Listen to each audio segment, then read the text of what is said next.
Matches Modern. I'm your host, Alex Kessler, the co-host Ben Bateman. We're back together. The boys are back in town. Boys are back in town. We have very exciting news. So this is Tuesday morning, August 2nd, and we have a Kickstarter that is launched. If you're somehow listening to this before that, there's the link below will bring you to the Kickstarter to follow. Please hit that follow button so you get alerted when it launches. But most likely, you're listening to this the week of the first launch of the Kickstarter. We are doing a Kickstarter. This time, it's not a game; it's cool dice. So you can see me holding them right now on screen. They are jumbo Dot D20s. For those who know, I have a toy company with making Drop Dot product, but I've loved making these Drop Dot balls for a very long time. We're going to go over what that looks like. And there's a Kickstarter happening right now. There's a link below. We really, really appreciate if you check it out. There's, for $35, you can get a regular drop down and then even less if you sign up on day one, which is today, the day this episode is rolling. They are big. They feel really great. They bounce. They're safe to play outdoors. And you can use them for all of your Dungeons and Dragons role playing and even life counting needs. Alex and I are like on the way right now. As you're hearing this, we are on our way to Indianapolis to go to Gen Con. We're going to have, obviously Michael, you guys know from the show, he'll be with us. We'll have a booth. It's going to be really awesome. We've gotten to go to Gen Con pretty much every year since Kess was in the beginnings of the games business. This will, I think, be my fourth Gen Con. It's such a fun show. We'll have these with us, obviously. We'll have a whole bunch of these. You can see them in person if you happen to be there, and a bunch of other games and stuff as well. So it's also a great event. And we'll be doing giveaways for anyone who shows up showing that they donated to the Kickstarter, booth number 1735. And we'll get into all that in a second. Before we do, I want to just kind of preface. We're going to talk about the Kickstarter, what's going on there for a bit. Then we are going to talk about all of the stuff that was previewed at Comic-Con over the weekend for the Unsets. There's also some leaks from an Amazon posting that we'll talk about. That'll be at the very end, past like a big spoiler wall. When we talk about that there are spoilers for it, there are massive character spoilers. This is going to spoil things, and you should not listen to it if you don't want them. They're leaks in the sense that they were released on Amazon officially, but earlier than they were supposed to. There are no cards that were leaked. It is all character stuff, but it's pretty big. So that's going to be happening at the very end of the episode. Before that, we'll be talking about all the announcements along Acorn cards, which me and Ben have lots of thoughts on. And before that, we're going to talk about the Kickstarter. And of course, thank you to all our sponsors, including Channel Fireball. If you use our affiliate code, the MMcast, checking out Channel Fireball, it benefits us, and they shout us out and are very kind to us.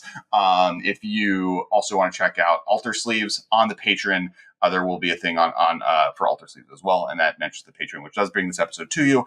You get 30 minutes of bonus content this week, which was an entire conversation about Thor: Love and Thunder and the problems with the MCU right now. Definitely make sure to check that out if you get a chance.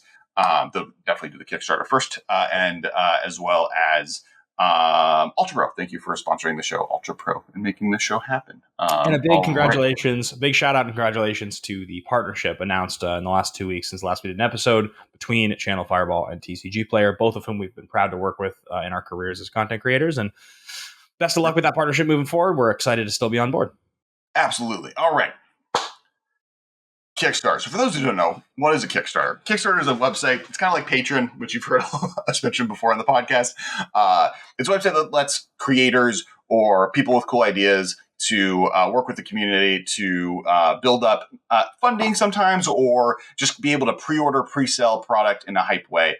That kind of lets really cool things happen. The professor just recently did a massive one for a deck box that he worked with a cool company to develop and build.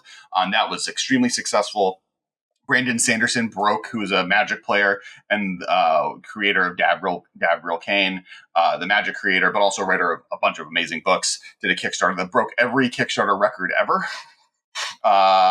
He's a monster. He wrote 5 secret novels during the pandemic while writing the other books he was supposed to write. I don't know how how he functions. And we did a Kickstarter a few years ago in 2018. We did a Kickstarter for our game Battle Bosses. It was a thing of love. Like, yes, we have a toy company that focuses on spring summer stuff. When it comes to the gaming stuff, it definitely is much more of an endeavor we want to work with the community on. And so we did Battle Bosses through Kickstarter. It was a massive learning lesson. We went through 3 years of development leading up to the Kickstarter. We then did the Kickstarter. We barely made it through funding. We got a little bit about $5,000 above, or $9,000 above what we expected to make, which was really, really exciting. That allowed us to come up with 2 additional bosses from what we were originally planning.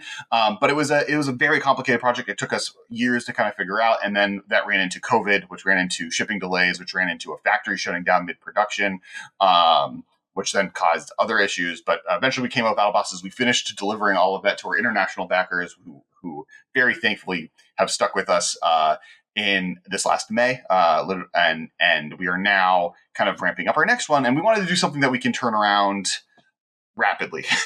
There's also, I think adding to that as well, Alex, like, Battle Bosses is a game that you and Michael spent a lot of hours working on tirelessly to develop and get ready. And the game is really fun to play. I've gotten to play it with actually a lot of listeners of the podcast at various different shows over the years. However, coming up with and designing an original strategy game, as probably some of you guys have tried, because a lot of Magic players do, it's really hard. It's very difficult to get people's interest, even when you have a great product, which I think we do. Whereas with the drop dot technology, Kess as a company and small last shout out on Battle Bosses, it'll be at Gen Con. We will have it available for people, and there's cool expansions for it, and we'll talk about that in a second. But table Battle Bosses continue with the dice.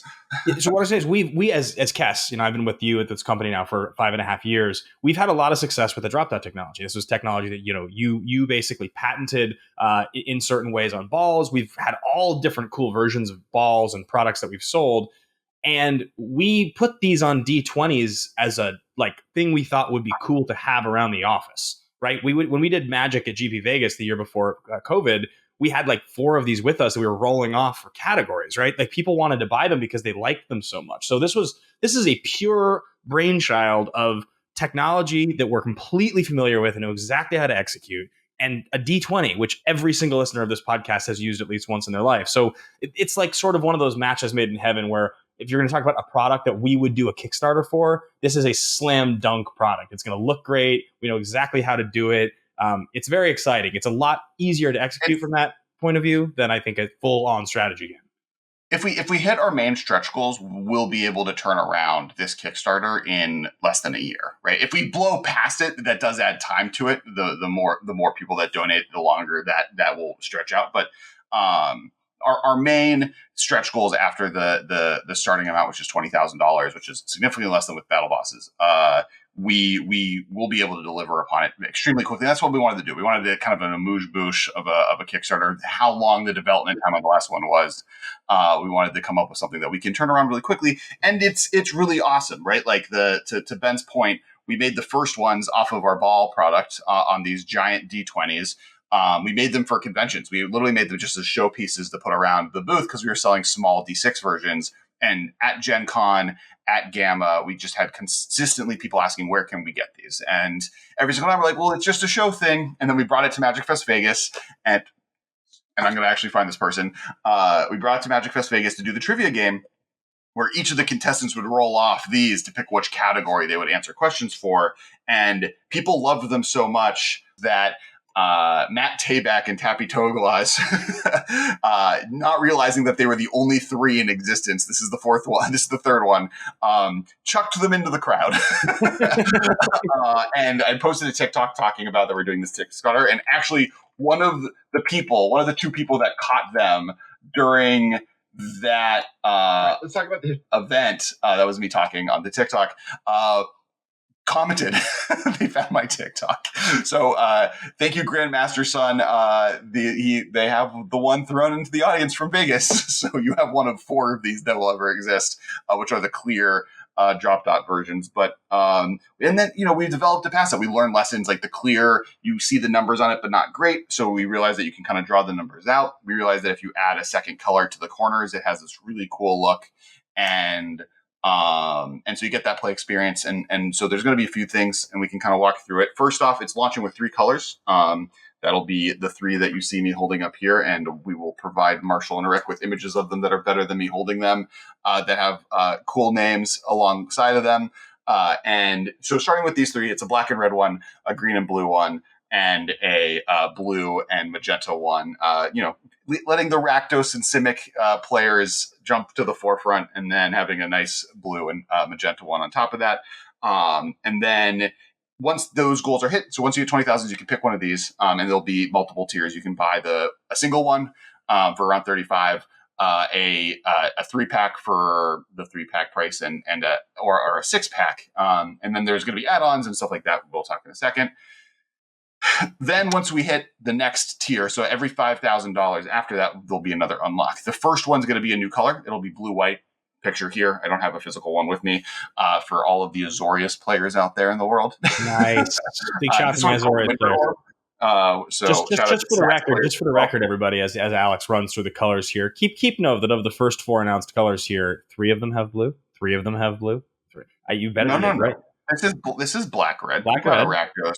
That's one, and then you got first 4 Simic, and then even expanding to Azorius. I mean, it's almost like I'm involved with this somehow. And then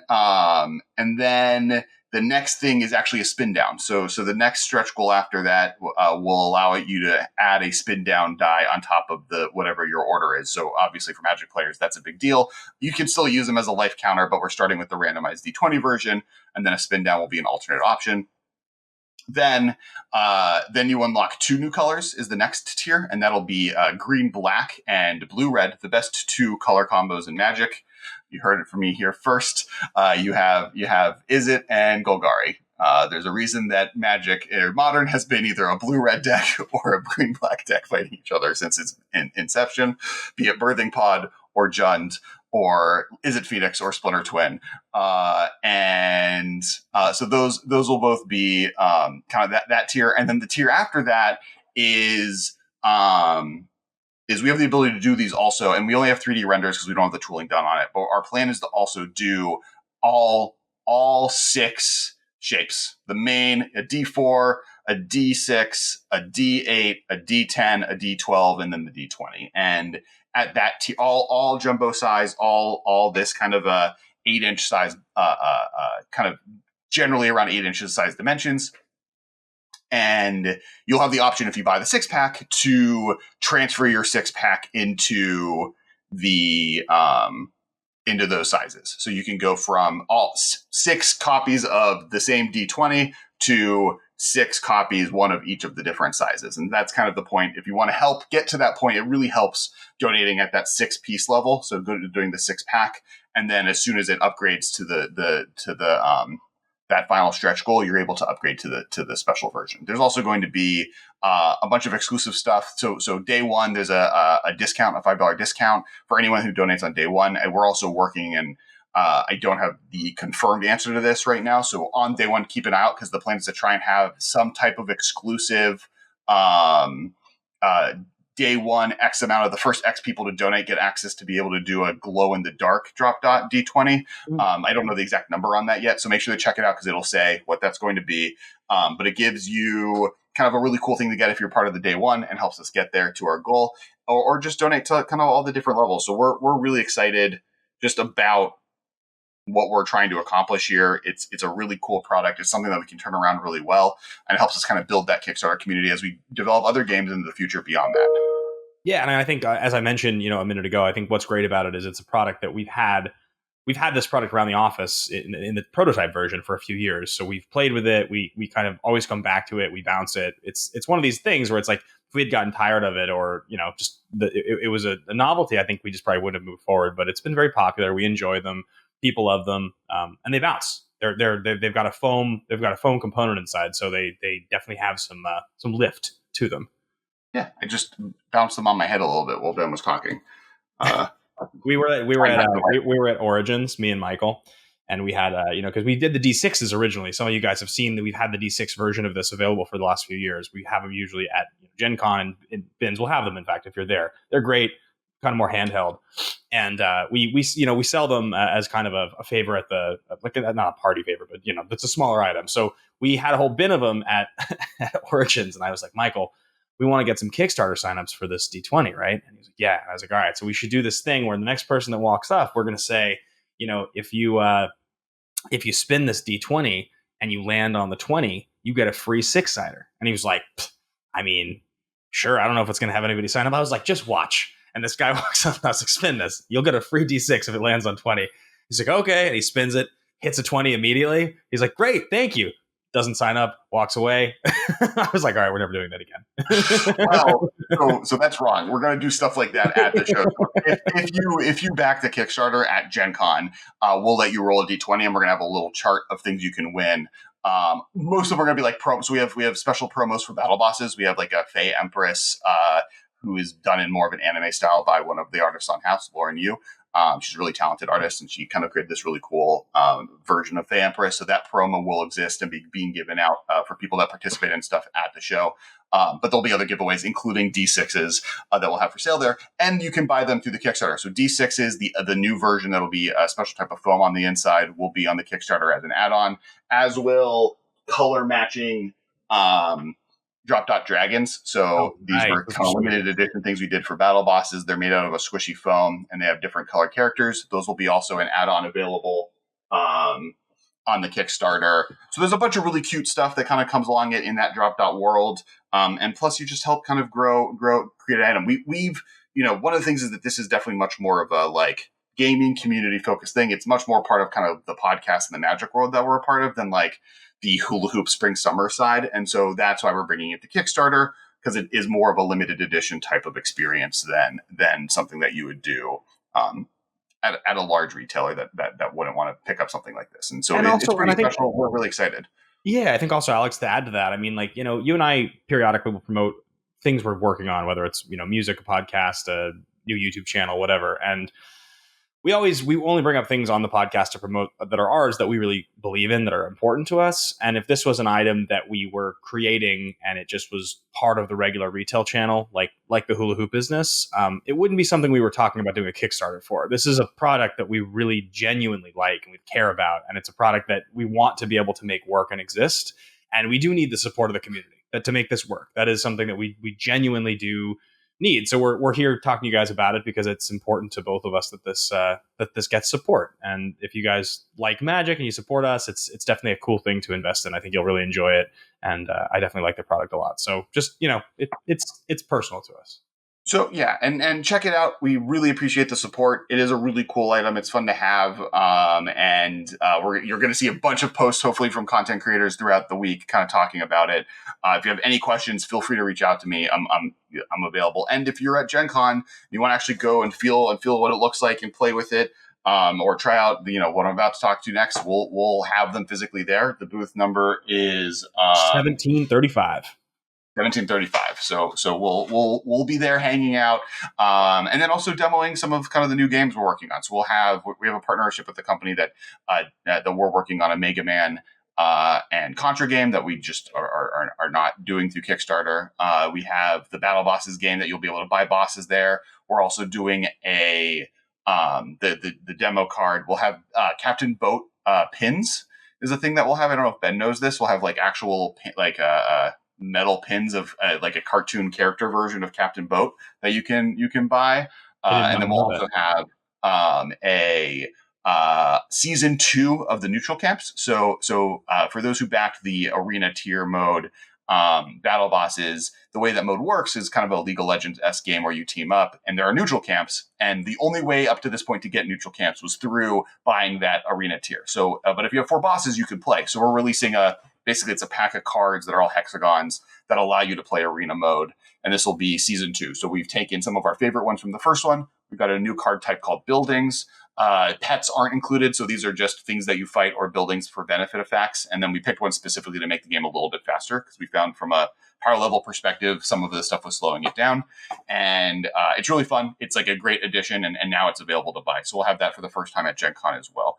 I hadn't gone to a front facing, what's not B2B, but where you get to, meet people walking up to the booth since the 2019 Gen Con, actually. So when I got to go to Origins with Michael, I got to demo battle bosses a lot, and I got to talk about all of the various different add-ons and, again, those tiles and everything. And it was so much fun to get to meet people and demo the game and play games of it. It's like really, you talk about it, something you believe in that you like, but it's very different when it's a game and you get to actually play it with people and you play it all weekend. Like, I'm really looking forward to some of that at Gen Con. It's definitely a very, very, very fun part of it. Yeah, and if you're not going to Gen Con, all this stuff is for sale on our website. Some of the promo stuff will be more for like live events we go to, but the arena mode and this will be on after Gen Con, and then the dice will be on Kickstarter, and that's a big one. Please check it out. We're trying to raise, hit the goals, and then and really the goal is to get to that secondary tier. To try and do the full set of 6 different shapes. Because if we can hit that, then we have something that's really special and really cool that you can't really get. We can't get these anywhere else, but it's like something that just like that a level and beyond. And if you guys and friends can help us get there, that would just be really, really exciting and amazing. Yeah, very much so. Anything else, Ben? I mean, well, I guess, Ben, what's your favorite color? Like, what color are you buying? Of the three we're launching with, I think there's no question I'm going to go with the magenta blue. I know that Is It is later going to exist, but I still think of this as my Is It, and I'm just going to go with that. I also just tend to like pink. You're a toy designer. You know, pink sells best always. Yeah. Pink, purple, magenta, whatever. I guess it's like a pink purple because it is a magenta, but it still is the pinkest of the pink. So yeah, always. I think that's great. That's my favorite. I'd go with that one. Yeah, I mean, I'm just gonna do the six, the all six in, and You're just gonna get all six. Yeah, and then you can choose if you want to get an assortment or one of all of the same color too. But I'll be choosing all of the same color. I'm a total. I do this thing with my patrons over on my YouTube. I do like a trivia study session once a week, and I will pick people for like movie of the week. It's like book report on your favorite movie or stuff like that. But I always randomize, and I roll my magic dice. And everybody makes fun of me for it because they can't see it. I need one of these D20s so that when I'm doing my randomization, I can roll an actual novelty-sized large item that they'll stop making fun of me for that. So I'll have to get it. Yeah. Well, I mean, like some of the things that these are great for is like on spell table games, like dice are so small, especially if you want to have like a bigger counter like Infect or one of the energy counters. Yeah. Like these are great to have to the side and just like slowly count down at what number you're at and actually be able to see it on stream. And also I play, I run a D&D campaign. We also have friends that do a lot of LARPing, and I'm excited to just like try and incorporate a D20 in that type of style gameplay because they're fun for outdoor play. There's like a lot of cool stuff that you get to do with it.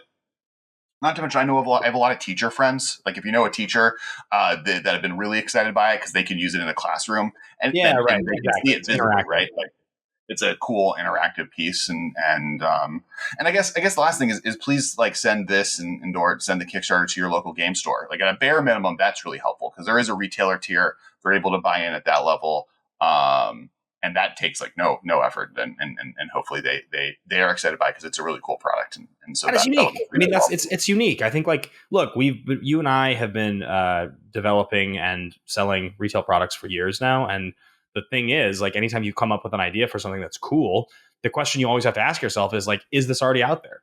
Right? Is this something that somebody else is doing? Have I seen this before? Have I bought this before? And the answer to that question is no. This is completely unique. A drop dot D20 does not exist. This is the first and only version of this product that exists. So it's like, this is the only place you can get it. It's a very cool thing. And I don't think we'd be pushing it as hard if this was something that you could just like go to your local game store or like go to a convention and there was a booth that already had this.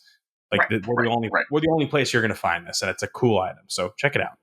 Yeah, and help make it a thing that because that eventually is the goal, right? We want local game stores to be able to have it, and you can help make that happen by donating to the Kickstarter and participating in the Kickstarter.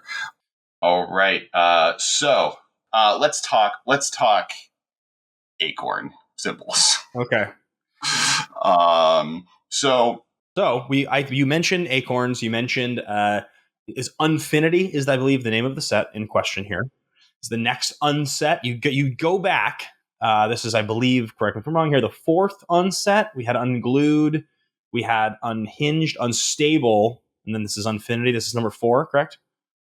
Yes. Yeah. And you had, I guess, technically you had mystery boosters, which would be because of the mystery booster cards, that the development cards. They're sort of like that was like 3.5 in some ways. So I would even say that there's also there's the like battle box set that came with Alexander Clamilton that has my favorite land treatment of all time. I'm trying to remember what that set is called. Didn't somebody we know create that card? Yeah, Chris Mooney. They actually were the main designer along with Mark Rosewater on this set, Unfinity. Nice. Unsanctioned. It was unsanctioned is what that was in. So that was technically number 4 then. So this is technically 5. This is 5 or 6 depending on how you feel about the mystery booster cards that you were mentioning. So the difference here, though, and the reason that we're talking about this, or at least the number one part of this conversation, is that this is the first unset to have entirely black borders, right? It's the first time they've made an unset that doesn't have silver borders. Yeah, so the basic story behind this is they started the set just as a silver bordered set, right? They originally were building it from the very beginning as the sequel to Unstable. Unstable was extremely successful. They went to, I think, 6 print runs is what he said in the article. So, which is unheard of for supplemental sets. And so massive success. And so they were building the next one. And as they were doing it, the Dungeons and Dragons first set came out, In the Forgotten Realms came out. And for the last 3 of these sets, dice were a silver border only mechanic. You weren't allowed to use dice. Speaking of other ways to use these nice D20s, you weren't allowed to use dice in Magic. And then In the Forgotten Realms made them a black border ability. And the problem is the dice rolling mechanic was one of like the easiest ways to make like functional Magic cards that use luck, but like are relatively balanced to build a set off of, right? It's really easy to make a common that uses like a D6 and do like 2 red and a white, do 1 D6 worth of damage to target creature, or roll a D6 and then whatever that is, deal it to target creature. So like that is a very easy to balance play mechanic style. But then it became black border, and the rule for a silver border set is no card can be in the set that could be a black border card, right? They have to make everything kind of weird, and they find like small trinkety text to add to stuff like this can only attack if you high five someone, or this is a 2.5 versus a 3/3 or a 2/2. When they did that, they're like, oh no, half of our set is just black border cards. So then Chris and Mark and the rest of the design team went through the set and realized that half the cards could just be black border cards. Like there's nothing specific about them that didn't allow them to do that. And I think it was even more than half. And they then kind of, and this is like maybe the complaint I have. I think Mark Rosewater wishes Commander incorporated uncards from the very beginning, or I think there is like a negative that all of the silver border cards, even the ones that would be fun in Commander, are totally not allowed to be played in any format of Magic that anyone plays. And I do think that is one of the things that hurts the longevity of the early versions of these sets.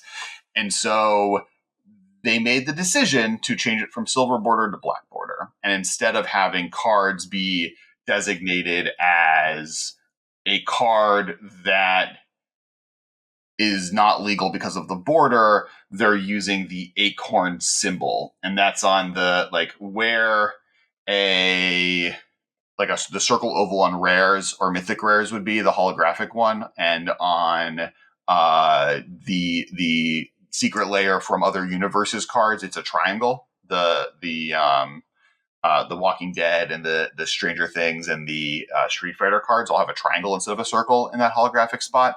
On rares and mythics, it'll now be an acorn. And then on commons and uncommons, I think there's a symbol still in that location. It's just not holographic. It's just an acorn shape. So if there's an acorn on a card, it's not legal in any format. I think with this, like, so jumping the gun here for a moment on, like what the point of this conversation is there's 2 parts of it. Because number one, historically, you've been a much bigger fan of unsets than me, and I'll explain why in a second. I'm less of a fan, but more importantly than that, declaratory statement. What? You keep going. I don't know if I agree with that. I think that just to clarify, I think Unstable is one of the coolest limited formats of all time, and Unglued got me to quit Magic the first time. Okay, fair enough. But you have a lot more like interest and sympathy and like zany fun than like I do. I'm an old curmudgeon. Everybody knows this. However, as far as the recognizing cards thing, this to me is like, remember a few months ago when we were talking about certain sets and how the amount of text was like a turnoff for me, and I was saying how like I think they're weaker sets because like my brain turns off. That's like, if you're going to compare like the issue here, that's like a 2 out of 10, and this is like an 8. Like it's like I have such a hard time at this point even looking at set symbols and remembering which set is which. Not because I don't talk about Magic every single week and play it, but because like there's a lot of sets and a lot of the symbols are kind of similar. Like the holographics little oval you're talking about, that was created like 5 years ago. Like I hardly even remember it happening. Like we're supposed to like recognize it as like, I don't even pay attention to it, right? Like I'm going to read a card with a black border and a rarity symbol and I'm going to be like, oh, that's like a regular Magic card. I'll just for sure, right? Like there's no question. I'll have to memorize the set symbol for this to be 100% sure, more than I am between other expansions, like far more, to not just forget. So this is where I'm at on it. I think it's not a mistake to have any of the cards that could just be black border legal, be black border legal in this set. That I get, right? Like there's going to be cool cards that come out in it. I do think it's a mistake that in Unstable, there are cards that are 99.999% fine to play in Magic, including just contraption cards in general that could work in 60 card that don't, right? There's like contraptions work other than the few specific ones that like require physical actions. Most of them are just like the contraption deck happens, you do a thing, normal Magic mechanic happens. And now with stuff like dungeons and other stuff, that's kind of been also brought into black border. So that stuff doesn't bother me. And I understand that causes the card sheets to no longer be able to use the silver border frame. Right? That's the reason cards have borders is because when you print a card sheet, I'm going to use my camera and wing it. See that card sheet right there? That's how cards are printed. And it then goes through a machine that cuts them on lines. And that machine is not perfect. And so the reason you have the black borders between the cards is because sometimes the machine is a little off. And if you had all the cards right next to each other, you would sometimes have the wrong card show up on the wrong card. But with the black border, you're given that margin of error to be able to miss. And so the silver border concept and gold border and black border only works if every single card in that print run is the exact same type of border, which that's not the case here. You do get a little bit of freedom if it's different rarities or if you're incorporating a separate sheet. So if they were doing like a limited environment that was mostly black border and then they wanted to see like the double face cards, one card in every pack was silver border or vice versa, one card in every card was black border, fine. Right, that's possible, but they had already built this entire limited format around just the cards as a regular one, and it would have been so drastically different that I think that was not feasible. So, understand the dilemma. Could they have done a better job than making it the weird holographic symbol on the very bottom? That's my big like. So my problem there is you don't realize that this card that you're spending for a player who doesn't care about this, that this card is not a card that you ever have to pay attention to as legal in any other format until after you've read the entire card. Like your eyes just naturally going to read the card from top to bottom, left to right, like every human being reads it. And then the little last thing you see is going to be a symbol that you previously haven't paid attention to, but fine. Like, I've learned to pay attention to new symbols. I mean, and that's, Alex, that's a stretch. Like the average Magic casual is going to like not even register the Acorn. They're not even going to notice it. No. I agree with you. My point is it's in the worst possible spot on a card to have to pay attention to. Saying even at the end of the card, I think the average casual fan will have zero, like unless the card seems weird. That's where it is now. We're agreeing. I'm saying like where it is on the card right now. My proposed solution of what they should have done, which is not what they did, and we're just going to have to live in this world, is if you remember the learn cards. Okay, sure. Or the graveyard cards, the whole flashback. That's what I was thinking of with the graveyard symbol, right? Yeah. So the learn cards did this. Flip cards, the backside do this. Threshold does this. There's a symbol in the top left corner. If they had made that bigger and just put a big silver symbol in it or a big acorn in that location, there you go. You solved your problem. Because like then it's the first thing you see, right? When you open up your hand of cards, and even when you look at a hand or you're going through cards in a box, the first thing you are going to see is the top left corner. And that's where this should have been designated, not in a weird mystery spot on the bottom of the card on a space that like, not only do people not pay attention to it, the one time someone went out of their way to use that symbol as a differentiation point in creating games, the community at large reacted negatively against it, right? Like, and we don't have to talk about what happened there but like the at one point someone decided they didn't like the secret layer cards that were not within universe, and those cards use a specific triangle on the bottom versus a circle in this exact same location, and they proposed a format that ignored those cards. It was exactly Commander, everything the exact same as Commander, but specifically cards that had that symbol on it were not legal. The community did not like the way that this had happened, and were pretty against using that symbol as a way of keeping track of stuff. why they're that is not because they just hate that symbol, but there is a level of like recognizing that this symbol is not a thing that anyone's brain registers. I think the thing here to pay attention to, and I think for the casual sort of Magic player or listener of this show, you can divide the Magic fan, Magic player into a few categories now. And I just think that a lot of those categories, for one reason or another, won't be able to immediately tell the difference in some of these cards. Some of them, like okay, if you had Knight of the Hokey Pokey in the set, right? Like you're going to have certain cards where it's like, okay, this is silly. But also Magic has leaned further into like sillier names and sort of memes and comedy with their card design. Like that's become a part of Magic design now. So some of these cards that are almost down the line, you read the title, you're like, oh, that's hokey, but they just do that now.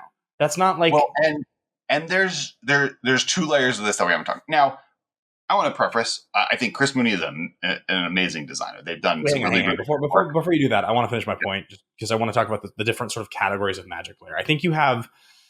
This is. I do want to. I was going to lead to talking specifically about like funny cards versus not funny cards and not knowing. I want to stay on that point. I was just apologizing at the time because I do want to talk about things I'm excited by at the end. But there are non-Acorn cards that care about stickers in this set that are legal in Legacy, and then there's a card like Far Out, which is two-way enchantment. Rather than choose the indicated number of modes for spells and abilities you control, you may choose one or more modes. You can't choose any mode more than once. Enchantment. This has an Acorn symbol. That card works within Magic's rules. Like, I've seen people try and figure out what card or what part of the Magic rules does this not work in. But every modal card, like choose this and or this, or like a command or a charm, would function with this card with almost no issues. It would be very powerful, right? But like, that's not the point of uncards. Uncards are not possible in Black Border, not too powerful for Black Border. And this card reads 3 mana enchantment. You just have to choose every one of the 4 abilities on Cryptic Command. You no longer can choose the same mode twice. On the one that's weird is the 5. What's the 5 mana counter spell? You choose any of the abilities 3 times. Mystic Confluence. Like the confluences, but it even saves you. You can't choose the same ability more than once, so you just have to choose each of the abilities. Each of the abilities on it one time. Why is that an Acorn card? I don't know. Why is Wicker Picker 3 mana artifact creature Scarecrow Guest? Creature spells you cast have Sticker Kicker 1. You may pay an additional 1 as you cast a creature spell. If you do, you get a sticker. Then you may put a sticker on it. 2/3. Yeah, we like, and I'm going to read. Part of this is going to actually talk about the sticker mechanic, but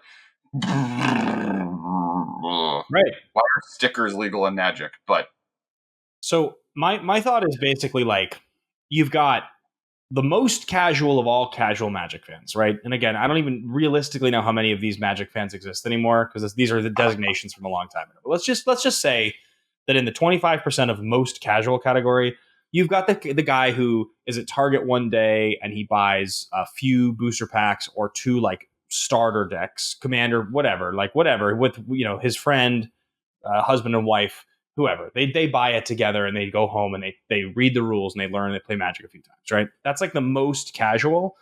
That person will read these cards and they might not even register that silly cards with silly rules are even not part of Magic. That might just go over their head, right? They might just assume that it's the same. So, okay, so that person probably plays these cards. They don't even really think about it. The next category, which is like the intermediate player, that's somebody who's probably played Magic for a little while. They know the rules pretty well. They might register that these cards are funky. They might register that there's something weird about them, but they also might not know cards well enough to be able to tell the difference. They might feel a little off, but they might just be confused by it. It could be a turnoff, right? You get into the next category, which I guess would be like where I'm at, which is competitive, played Magic for quite a long time, knows the game very well. But still, at this point in Magic, there's been so many sets. Even at my level of knowledge, competitiveness, and experience, I still think I might read certain cards like Far Out. Like that card, if I read that card and I just like picked it up, I don't think I would register that card was not legal. I just don't even think it would be kind of confusing in the same way that other cards are confusing with a lot of text. I wouldn't even question it. I would just go past it. I wouldn't want to play it because it would kind of make my head hurt, right? I feel like the only category. I think if you saw Far Out in a Black Border set, you would love this card. Sure, but fair. I guess my point is I think it's confusing when you read it a little bit, so I think I might leave it in the dust, but it would not be like, this card's a mistake, and the acorn and where it's placed, like, I wouldn't get to the bottom of the card and go, oh, the acorn, it's not real. I wouldn't even see the acorn. I would just, my eyes would go past it. I think the only category of player that will definitively know that this set is 100% not a real thing is that top 25% of competitive, heavily invested Magic players, where like they're following the news cycle, they're on Twitter, they're very aware. I think that's stark. I think like I agree. I think I agree with you that there's a 25% of Magic player who just is going to buy these cards and think they're real. I think that's a little bit of the intent. I think there's a little bit of a secret goal, tinfoil hat on, to because like Magic is okay with that, right? Like I didn't say that, but I was thinking that. Like, I don't know if they really care if that super casual player just plays these cards and thinks they're real. I think they're okay with that at this point. I don't think they do either. I think they want it to happen. I think they and I would even then argue that they want the Acorn cards as much as possible to show up in Commander. Their view on the Commander side, which is like kind of the big question mark within the space, right? Is like there's a middle ground of Commander player that this is a self-regulated format. You're going to enter games, be like, hey, I don't want to play against sticker cards.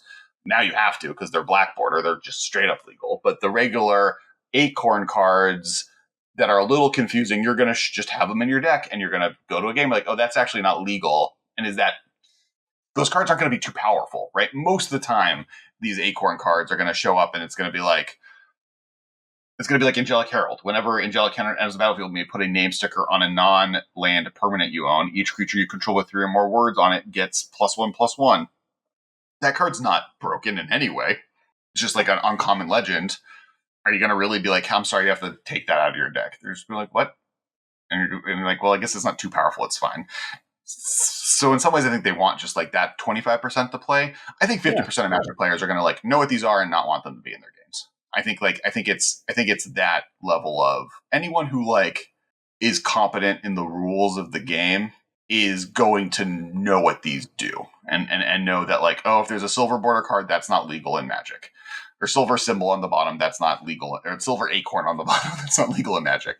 I think there's also a level to this that kind of relates back to, it's not the same thing, but it's also not so dissimilar from the conversation we had in the pre-show about the MCU and the expansion and things changing, which is like, if you were in the camp of somebody who was very familiar with the MCU in the early phases and building up to Infinity War, and you were pretty self-serious about like how it worked and knowing everything, and now there's a lot more content. There's just a lot more different, right? Like we talked about Love and Thunder and Multiverse of Madness and how there are very stylized films. It's kind of the same thing as Magic. Magic was really self-serious for a long time. It really was. Like it had like a very Dungeons and Dragons, demons and wizards and elves and like just like this. We were like the Lord of the Rings card game. It was like poker and chess meets, right? Like that's kind of what we were. And good and evil and all that. And like, we're not really that anymore. There's an expansion to any number of things, to stuff like this, which is kind of funny. And then there's like stuff like Alexander Clamilton. And there's even just like silly names of cards in sets that are just kind of there to be fun and zany. And you've got, Stranger Things and Street Fighter Secret Lairs. And you've just got a lot of different stuff that appeals to a lot of different people now. I think Magic and the intent now from design is, it's just a little different than it used to be. And those of us that have played for as long as you and I have, I think there's just a little like a natural question mark when you get into space like this, which is, am I holding on to the thing I'm familiar with? Is that as important as what Magic is now? Maybe Magic's just different. I've talked to friends that were a part of, a different design teams at Wizards. And one point that I have seen repeated, which is true, is these sets are best looked as a whole. Right? When you look at the set on an individual card basis, often they look silly and weird, or that mechanic looks broken. But then when you get to play the limited environment, or you get to play with how the cards play, your brain just like fixes itself, right? Like when I play this in limited, I'm probably going to have a blast. Like that's one thing I will say. I'm going to buy a case of this set because I know that the limited version of this set is going to be one of the most fun drafting experiences you can have. I think that the fact that some of these cards are going to be legal in other formats is going to be really cool, because there's going to be really cool stuff that's added to Magic. My two complaints at the moment is that stickers feel weird, but maybe they just act like counters. They could be just as similar to ability counters, or just more specific. which then probably fine. I love ability counters, so that I know Ben doesn't, so that is a conflict there. I do think that they're probably on mostly limited cards. Like maybe they were careful to not put them on too many cards that are like format defining. And I do think my brain is just going to be able to say like Acorn cards don't count. I think I wish they were on the top of the card, right? I wish they were more obvious so my brain can more immediately realize. Like I read all of Far Out thinking this was a legal card, and then at the very end realized it wasn't. Because nothing on the card is like cards that are like go high five an opponent. I'm gonna pretty quickly realize that this isn't the card that I need to worry about. Right. It's the weird ones like this that are on the line that are gonna take me 3 times to realize. And the fact that sticker cards aren't all of this is another thing that's hurting my brain.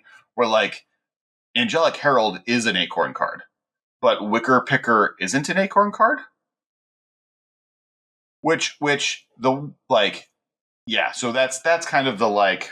Need to see the whole set. That's one thing I will caveat is before I like totally hate on stickers. And so for those and to explain how stickers work. So for those who don't know how stickers work, in limited, however many sticker cards you draft, I believe you have access to. In constructed, you have a deck of I believe 10 sticker cards as like a second sideboard, and then you choose 3 at random at the beginning of the game, and those are the stickers you will have access to.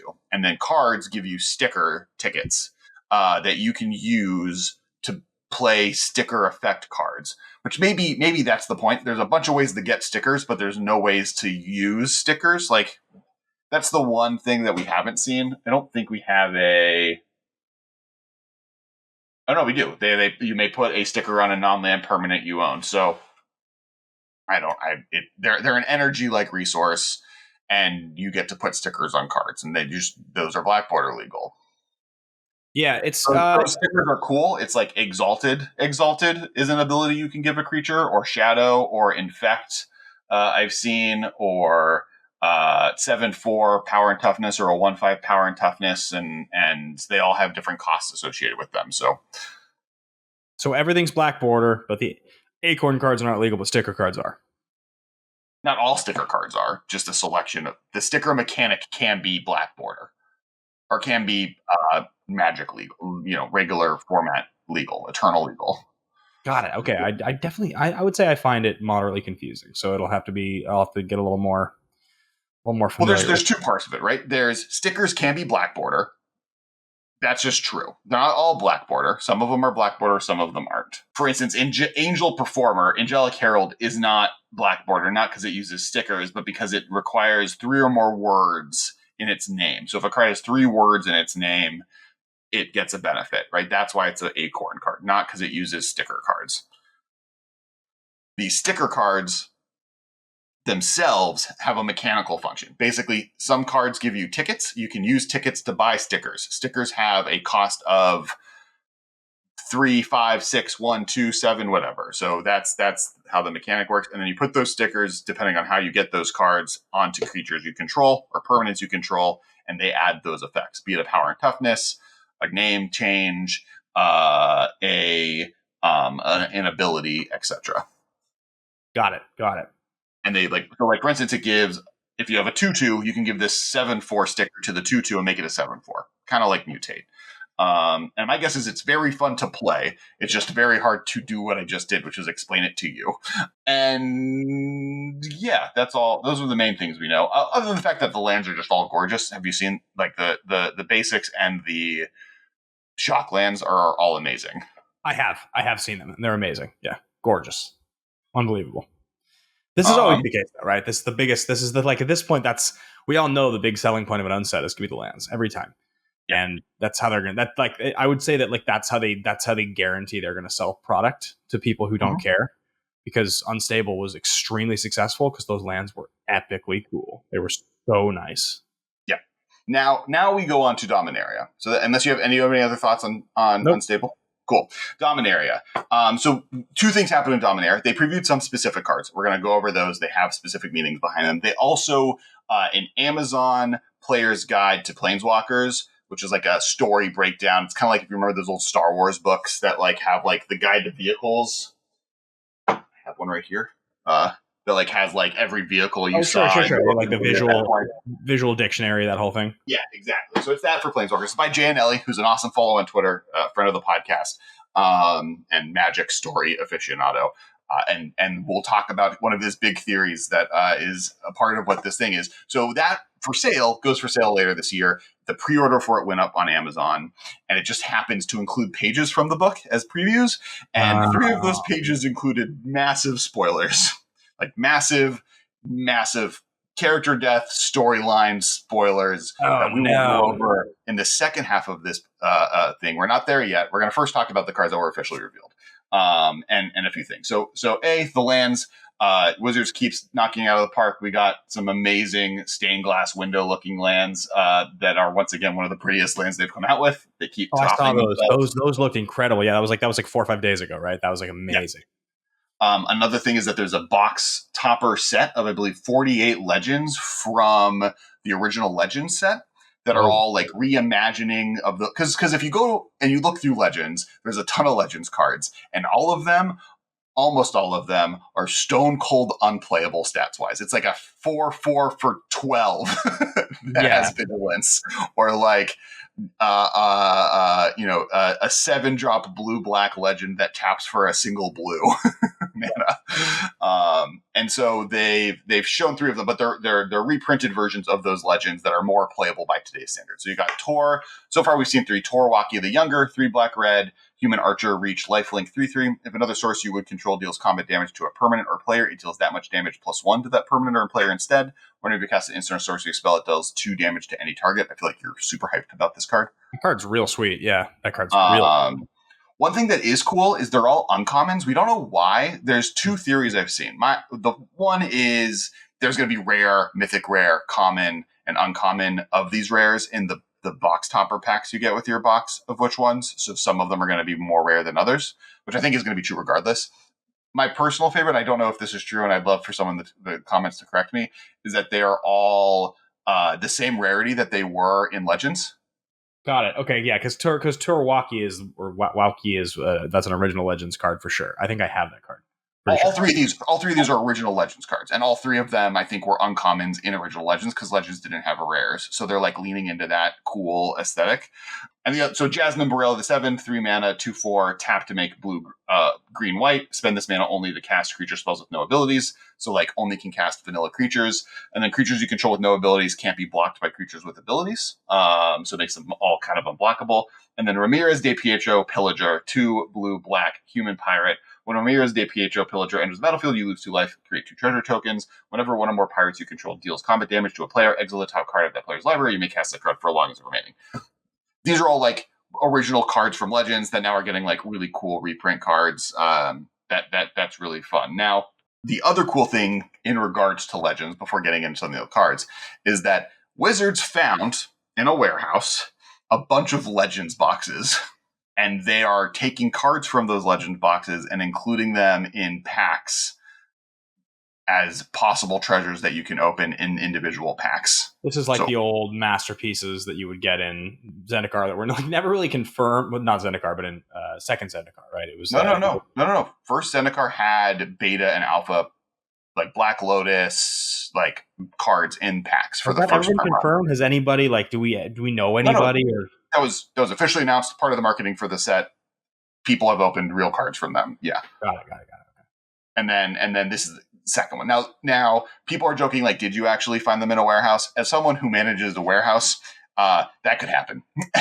No doubt in my mind that some person put in one of Hasbro's many warehouses a bunch of Legends products in 1996, especially because they got bought by Hasbro. So like, who knows where it was, and just has like been sitting under a bunch of boxes, and then they went through it and it was like, oh, here's generic Magic product. Oh, we have 100 cases of Legends in this. Well, also because on that note, like, just to add to your point, so if when Hasbro bought Wizards, like, if they had been sitting on a bunch of boxes of alpha and beta at the time, that wouldn't have gotten lost, because at that time, even at that point, those cards were worth so much money. Legends cards didn't go crazy until like 5 or 6 years ago, when the reserve list. No. I mean, there was 10 years ago, but still agreed. Like 20 years into the process. If you look at the whole Legends set, and I've done it because I bought a lot of this stuff. there's like 3 or 4 cards from the whole set that like back in the late 90s were legit, right? Like Tabernacle, there was a few Legends cards that were like, this is worth $1,000 or more dollars. Whereas like 5, 6, 7 years ago, all of a sudden, even just generic cards were getting to be worth like hundreds, right? So those boxes could have gotten stashed somewhere because someone was like, I mean, we have a bunch of sealed boxes of a set that has like 1 or 2 kind of power cards, but this is not like the most valuable asset, right? This is a lot of bad cards. All these cards we're talking about, all these Legends are like a lot of the rares. Now they're worth a crazy amount of money. Legends are worth something, right? Like there's something exciting about legendary creatures now that there never was. For most of Magic's history, exactly. Legendary was just a bad drawback with iconic characters. Now it's like the most important piece of text you can have on a card. And one thing that is cool also about the all uncommon, just big shout out to the artisan format. These are all artisan legal commanders. So it's like a big boon to that format, which is really dope. And that's exciting. So you can get Legends packs. Tabernacle obviously is going to be one of the best ones you can get. That's one thing that people pointed out too, though, even to Ben's point, is that most Legends cards are not worth that much, even to this day. There's just the reserve list ones. But I guess to, I already said it, but like, they purchased them in 1999, guys. Like in 1999, Magic had literally been in existence for 6 years. You could have bought a box of Legends in 1999. I'm not kidding you, for probably like $2,000, maybe less, maybe like $1,500. In '99, a box of Legends was not worth that much money. A box of Legends now is probably worth like $40,000. Like the reason you could find a case of that, you could put cases of that into a warehouse in '99 was because like, the company of that size is not going to prioritize something that's worth like, I don't know, a couple $1,000, $1,500. It's kind of important, but it could get stashed somewhere. It's not the same thing as a box of Beta in '99 that was probably already at that point worth like $15,000. Yeah, no, and that's a really good point, right? Like Hasbro bought Wizards. That's when accounting stuff gets weird, especially inventory. They probably are just like, okay, just you have all this Magic product that you can't ship anymore because it's out of print, but whatever, we'll just put it in this warehouse, or we'll just like figure out which distributors. And that's the other point, is that Wizards distributes product through distributors. And we know, working with some of them, that they work on a thing called consignment, which is that they hold on to product for you that they get to sell off of, and they'll only pay you for that product once they sell it. And the chances are that this set of Legends was at like a distributor that was doing consignment on it, and they like either ended their relationship with Hasbro or Wizards when Hasbro bought them, or even held on to a little bit past that, but eventually just like sent all the product that wasn't shipping back. It was no longer organized. It was a bunch of just like random boxes of different Magic product. Most of it was probably like more recent stuff, right? It was like, okay, here's a bunch of Prophecy. Right. Wizard just like put in a back room. Like, well, like some guy was like, I'll go through this at some point, and then just never did.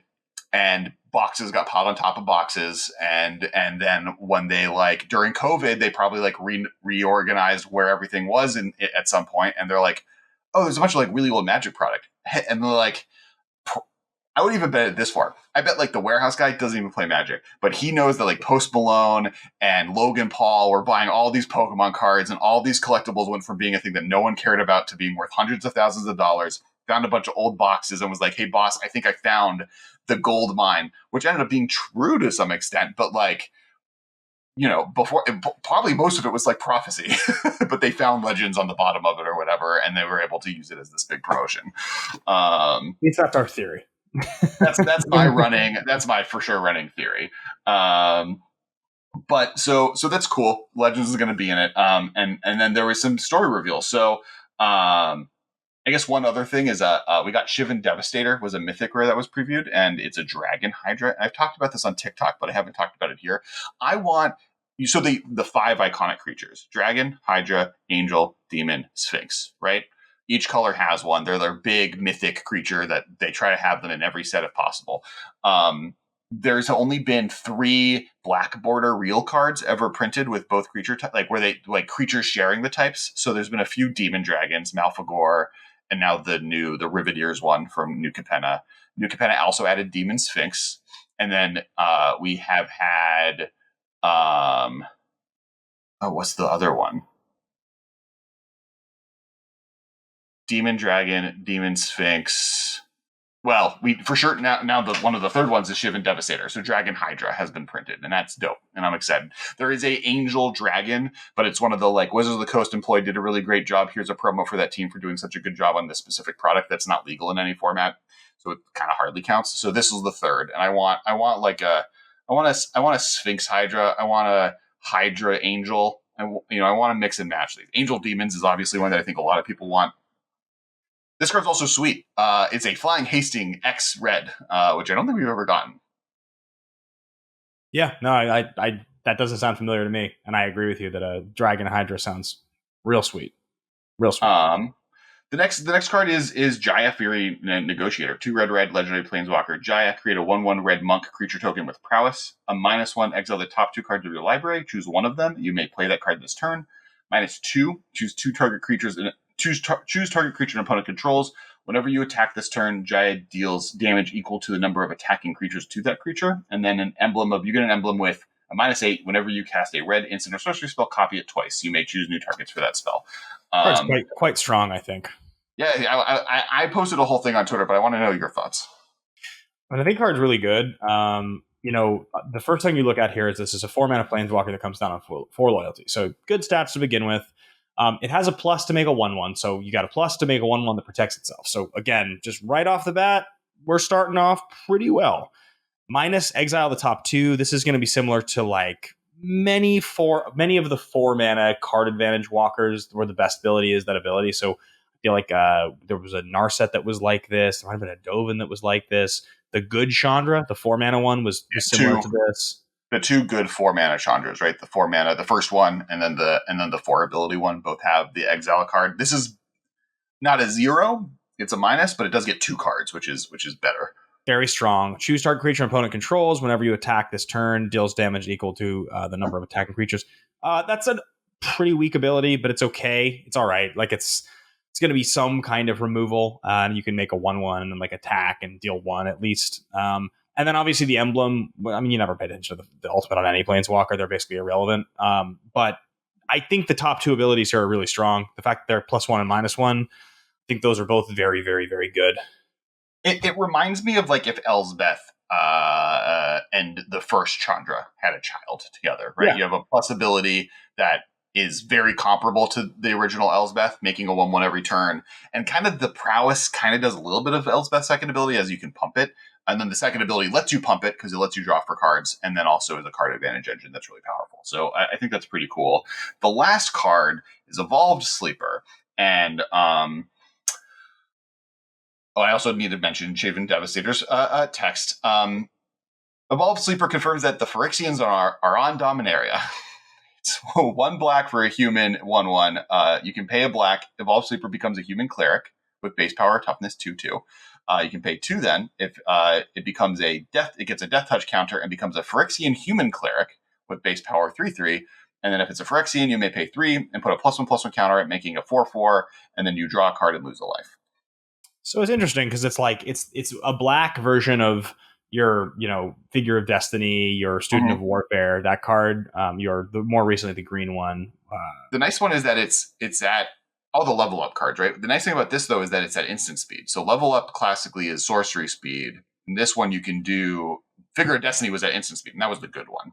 Now, Figure was instant, exactly. And then you had the Modern Horizons green one that was really good. I can't think of the name of Protection from Instance. Yeah, the one. Yeah. So this is that same. That was the level up one. Hex Drinker was. Hex Drinker. But yeah, Figure was the classic, like actually good. You could do all the good stuff. But what's interesting here is that it's cost 1, cost 2, cost 3. Like it's pretty cheap.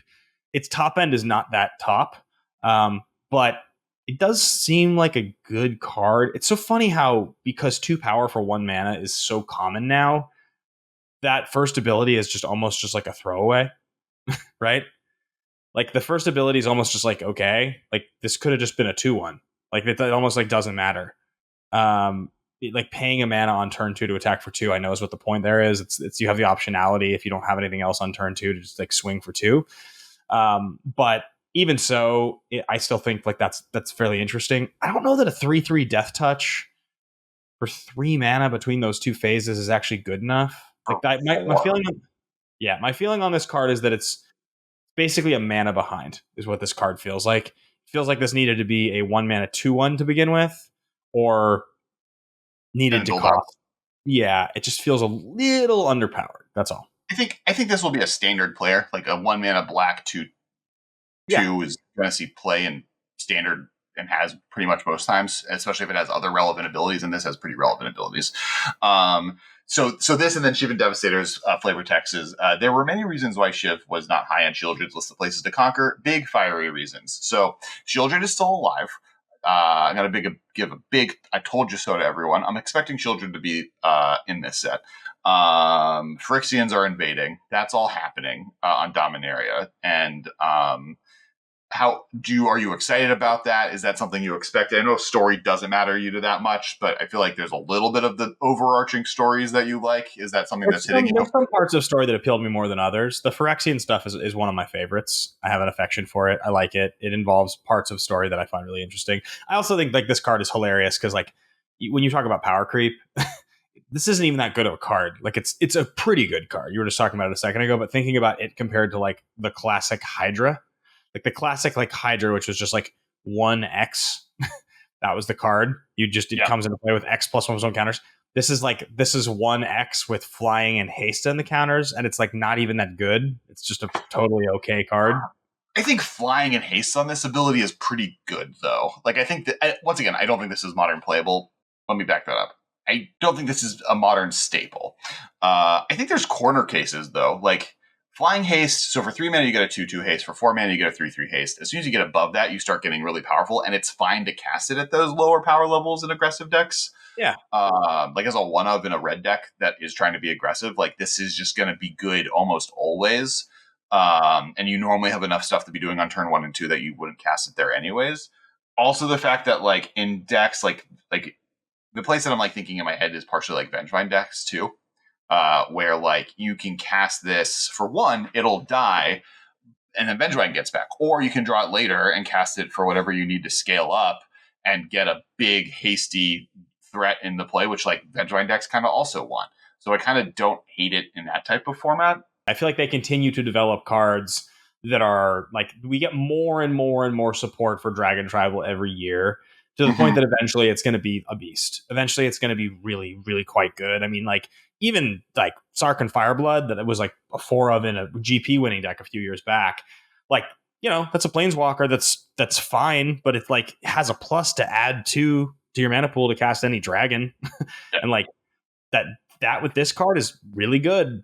It's right. Like there's lots of cost reducers. There's a lot of good dragons. I mean, just any number of good dragons at this point. Yeah. So I think like flying haste is very powerful, right? And like this scales up very well, and it might just be a little underpowered. I think it's standard. Like I think almost all the cards they previewed are like standard powerhouses, if not important role players. All right, so we've now reached the end. Just once again, make sure to check out the Kickstarter. It's really appreciated, especially because a lot of people are going to leave at this point before the leaks conversation starts. It's really exciting to be doing stuff like this. It's a really cool product. It has a lot of different versatile uses, and it's just like a really fun novelty thing. The first level to buy in is even not that expensive. It's under $40, $35. And if you're doing it day one today, you can do it for $30, I think. Beyond that, it's just like there's a bunch of cool add-ons to it. It helps us get to like the full D-Set 6 set of D&D dice, which can be really cool as well. Obviously usable in Magic, especially now that D20s are both important for cards specifically, or just like keeping track of counters as well if you play D&D or do any kind of want fun stuff. Like, right now we're doing as part of the campaign every day on Kickstarter, we're deciding what we're going to eat at lunch using the dice. We have a D20 chart that you roll, and then you get to decide what you eat that day. Today we ate Taco Bell, which was dope. All right, let's talk spoilers. All right, so as I said at the front, Jay and Ellie made this awesome book. It looks really, really amazing. I recommend buying it once it comes out. But Amazon, in posting it, shared a few pages, and three to four major spoilers were spoiled during it. The first one, I'm going to start with the smallest one, because this is one I actually didn't see on the first day, is that it showed like it showed Mirrodin, it showed New Phyrexian, it showed every layer of the different planes, because the way Mirrodin is built, there's like different core levels. I'm forgetting what it's called, but basically it's Dante's Inferno.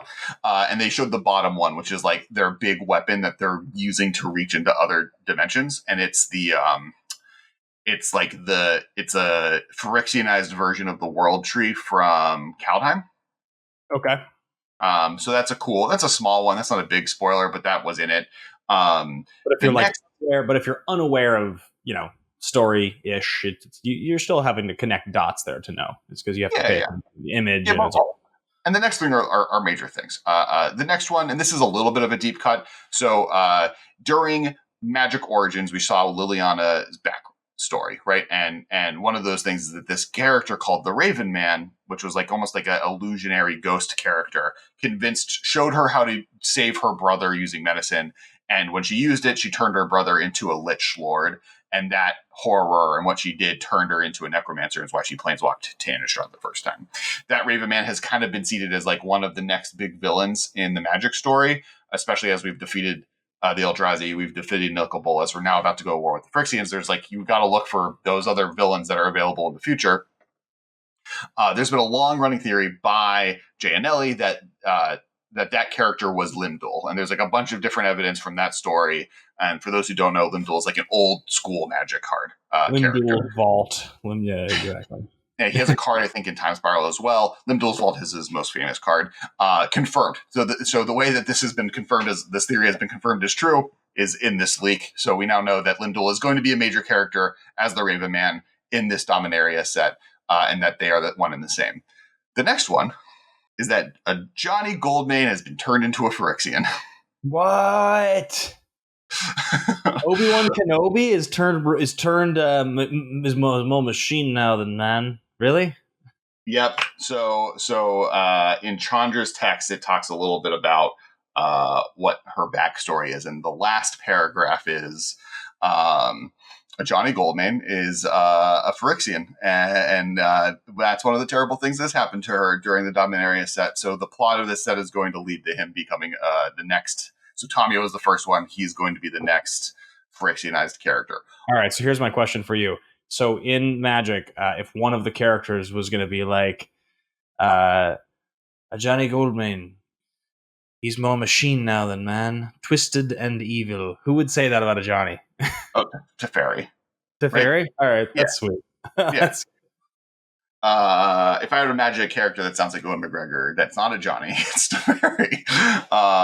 So, especially because he's in this set as well. But yeah, so I feel a few ways about this. It's sad. It's like really sad, right? Like a Johnny is a character that's pretty beloved. I love that Magic has the ability to tell stories where I feel sad. I think that's actually one of the strengths that we all like. The way that everyone reacted to Tamio becoming a Phyrexian is cool, and I think like that's going to be true here. I think whatever the Johnny Phyrexian card is going to look dope. I think like Phyrexian cat planeswalker with that scimitar, but like robotic, is going to look so sick. What color combo do you think he's going to be? I'm looking at it has to be two. So the way the Phyrexian mana hybrid symbol is, it's a 2-color symbol. I'm going to tell you in a second here. I'm just checking, just to like put in frame of reference for you guys, because I remember the first Ajani card. I'm a fan of Ajani as a character. I feel the same way you do, where like I've been around now with this character for a while, even including like core set expansions. Looks like we have 12 Ajanis now. We have 12 Ajanis. That's a lot of Ajanis, man. That's like a character that's been around. I've played that card. I've drafted that card. Like, all right, if we're gonna go with the this is probably more like Empire Strikes Back Vader is my feeling. There's two real options, right? Yeah, I feel like, man, I feel like you got it. Like black seems almost impossible to not have black in there. Like black and white, I guess. Red. Well, Tamio was blue green, right? Which is just our standard colors. So it doesn't have to be. I don't think he's going to gain a color. I think we're going to get a planeswalker that's become Phyrexianized in either every color combo or like all enemy color combos or something. There'll be a cycle of them. I feel like Ajani has to be wise still, but you need to have some sort of cunning. So maybe could Ajani become Maybe blue-black? Could you have a blue-black Ajani? Oh, you're going wild. I think it'll be a color he's been before. I think it's going to either be red, white, or green, white. I mean, maybe you could be true. It could just go wild in a different direction. But I'm more on the like, will he be white, red, or will he be white, green? I think it'd be dope if he went back to white, red as a Phyrexian, and then that also continues like the enemy colors are the ones that are completed. He's been white, green for like 5-6 years now, so like white, green is like the expected option. Johnny Vengeance, like a classic. I was just trying to think about like that veteran mentor character becoming evil. I guess white, because it's the same. He's been forever. So maybe you're right. White, black, white, red. Well, I think he has to be white, right? There's an option that he's mono white, right? And I'm wrong that the Phyrexian symbol has to be a gold hybrid. It could just be a single Phyrexian mana to do that same ability. What if it was white and then a blue-black hybrid, like Esper? That it could be that. Is that what you're betting on? You're betting on Esper is going to be the... You're being such a bully. You're like, I'm the smart guy that knows all about magic, and I'm just asking you things, and you're so wrong. It could be. It could be that.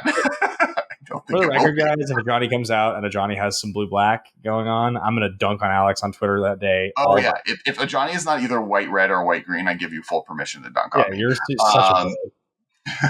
So then the other big spoiler from the set, there's one more, and that'll be the end of the episode. So if you thought the Ajani spoiler was big, this is a comparable in size spoiler, maybe a little less, but like, forever be warned, and please put big spoiler warnings before each of these. He kills Jaya. Ajani kills Jaya. Jaya's dead. Jaya's dead? This is her last card that we talked about earlier. Ajani, the story for Chandra is now that one of Chandra's father figures, Ajani, murdered her mentor, Jaya, she has to use all of her fury to defeat the Phyrexians, is the sentence. And it spoils like the two biggest things from the next set. Wow. So Ajani turns into a Phyrexian and straight up murders Jaya. That happens in the next set. And who tries to avenge Jaya? Chandra. Okay, got it. I don't have like a great affection for Jaya. I enjoy the character. Like I have some affection just based on like the history of those sets that I liked. Mm-hmm. But no, Ajani becoming evil for me is way more significant. That's like yeah. I care way more. It's cooler. The storytelling potential there is so much better because it's like a hero character that they're going to have to fight against. And it's like, Tamio was interesting, but Tamio wasn't really friends with anyone. Like, she was like kind of friends with Jace adjacently. Right. Nice. I'll take that to the bank.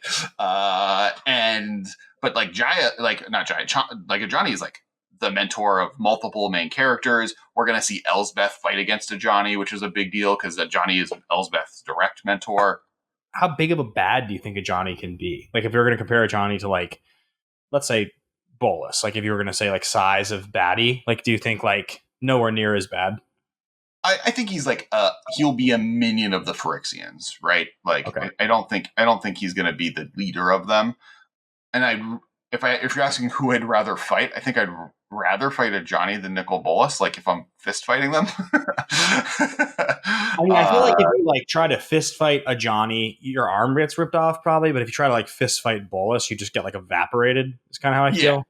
Yeah, right? He'll point his finger at me, and my skin will just like bash off, and I'll die. Ajani it feels like fighting like it's like an unfair comparison. Like if you're asking who I'd rather fight, Tamio Phyrexianized or Ajani Phyrexianized, Tamio every day.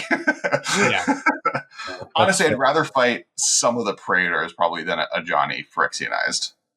Okay, so as a story expert then, last thing before we close out, because I'm curious to know this. Yeah. If you were going to give me top 5 ranking of biggest baddies so far in Magic's story history, like who do you think is what's the 1 through 5? I'll throw some out there. You tell me if I'm right about this. So obviously Bolus is one of the biggest, right? So are you asking what my favorite 5 are, or what are the actual 5 top villains? I'm asking the top 5, not your favorites. I'm just like, who are the biggest villains? 5. Yeah. So Bolus is one of them, right? For sure. Do you want me to separate? I know I'm asking specifics. Do you want me to separate Yawgmoth Phyrexians from Elishnorn Phyrexians, or are they the same? Like Phyrexians are the same. Just biggest baddies. That's all I'm asking. Okay. So Bolas is for sure one of them. I think he's probably the second biggest. I think number one is Phyrexians, and I don't think it's close. I think number two is Nicol Bolas, and it's a little closer. I think number three is Eldrazi. Okay. What about like? I think 4 is Urza, which is a hot take. What about Tezzeret? Isn't Tezzeret evil at this point? Tezzeret is evil. Tezzeret, do you ever play Final Fantasy 6? No. Or 3? So the villain in many Final Fantasies is the henchman character eventually overthrows the main villain of the first half and actually ends up being the main villain all along. It's possible Tezzeret is that. If Tezzeret pulls that off, and Tezzeret is a Kefka or a Sephiroth or a Kuja that pulls that off, different conversation. Tezzeret's way higher because he's the apprentice to Nicol Bolas. He's now working for the Phyrexians. He has the potential to be bigger than in the top 5 or bigger than the Urza joke. But right now you'd say no though. I think the top 3 are really easy, right? Because they're the big 3 sagas of Magic. It's Phyrexian number 1, Nicol Bolas number 2, Eldrazi number 3. It's 4 and 5 that gets a little much more debatable. There's an argument it's Nahiri. There's an argument that Nahiri is part of the Eldrazi villainy group, so that's part of it. There's an argument that it's Sora, Nahiri, and Ugin combined, aka the actually they're the problem trio, which is my favorite trio of heroes in Magic. Ugin for sure, Ugin, but they all think they're good guys, and they you might think that Ugin is a hero and Soren is a hero. Griselbrand's not even on there. Is this not a no? Yeah. The demons with Liliana's contract, like it ends up that was Nicol Bolas running the whole thing, and they're all like planar specific. So that one's not. I don't think that fits to me. Heliod could be a big one, like a favorite for mine is Xenagos. Like I want Xenagos to come back because I think actually Xenagos is one of the more interesting villains in Magic history. He's such a cool character. He's like the god. Like he was like a hardcore partier that wanted to become a god. Like that's a dope villain that I'm sad is dead. In